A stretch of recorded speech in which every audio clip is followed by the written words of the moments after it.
Assalamualaikum warahmatullahi wabarakatuh. Selamat datang dan kembali lagi bersama saya, Anita Rahmatika Sari.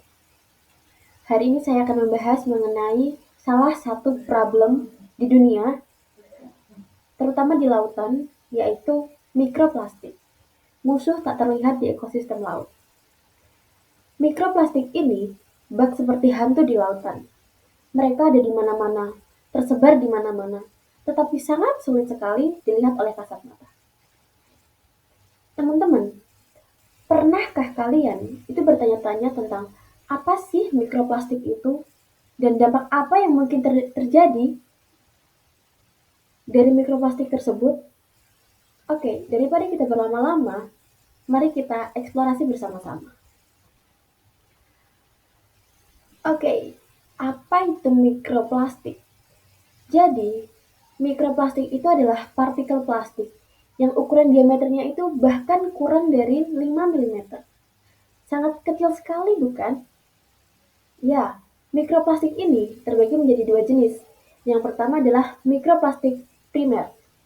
Nah, mikroplastik primer ini itu memang sengaja dibuat untuk membuat suatu produk tertentu, misalnya adalah kosmetik. Yang kedua adalah mikroplastik sekunder. Nah, mikroplastik ini itu muncul dari sisa-sisa sampah plastik yang dibiarkan begitu saja di alam terbuka. Contohnya apa sih? Contohnya adalah kantong plastik dan botol minuman plastik. Nah, teman-teman, ternyata produksi plastik di global itu telah melampaui 430 juta ton per tahunnya, dan 2/3-nya menjadi sampah berumur pendek yang berakhir di lautan. Dan kemungkinan diperkirakan bahwa jumlah produksi ini akan meningkat 100 kali lipat di tahun 2050 mendatang. Oke, kita menuju ke dampak mikroplastik.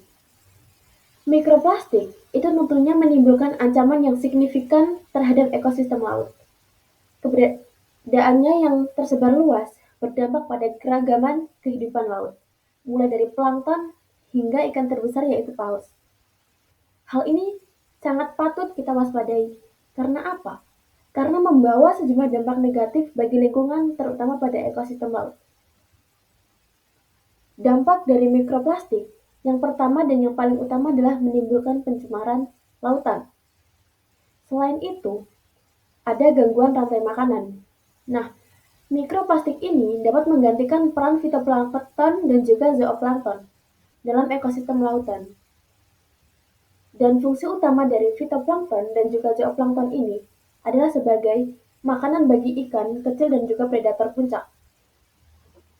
Lalu yang ketiga ada kerusakan habitat. Tentunya, mikroplastik dapat merusak habitat penting seperti terumbu karang. Partikel plastik dapat menghambat pertumbuhan terumbu karang dan juga menyebabkan kematian terumbu karang. Terus yang terakhir itu ada kesehatan organisme laut. Mikroplastik dapat menyebabkan berbagai masalah kesehatan bagi organisme laut, termasuk penyumbatan saluran pencernaan, penurunan nafsu makan, dan juga gangguan reproduksi.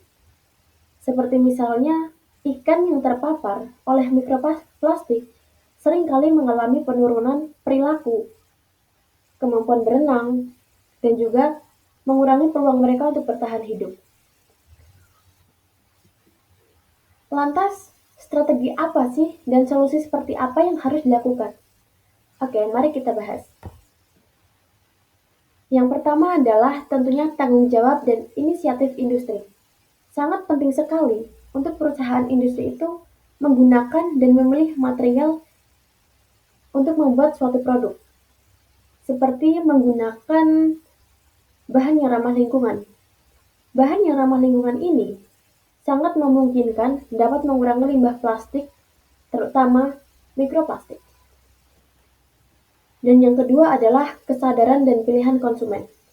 Kesadaran konsumen terhadap bahaya mikroplastik dari hari ke hari semakin meningkat. Alhasil, mendorong konsumen untuk memilih produk yang ramah lingkungan dan juga bebas plastik. Edukasi dan kampanye sosial tentang dampak mikroplastik sangat penting untuk mendorong perubahan perilaku dan lebih bertanggung jawab terhadap lingkungan. Oke, bersama-sama peraturan, tindakan perusahaan, dan pilihan cerdas dapat menyelesaikan masalah mikroplastik. Dengan cara ini, kita dapat melindungi lautan kita secara bersama-sama. Mari kita ingat bahwa setiap langkah kecil kita dapat membuat perubahan besar. Ayo kita sama-sama berkomitmen untuk mengurangi penggunaan plastik untuk melindungi lautan kita.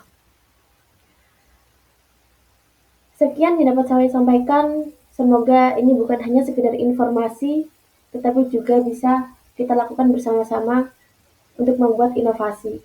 Terima kasih. Apabila ada salah kata dari saya, mohon dimaafkan. Wassalamualaikum warahmatullahi wabarakatuh.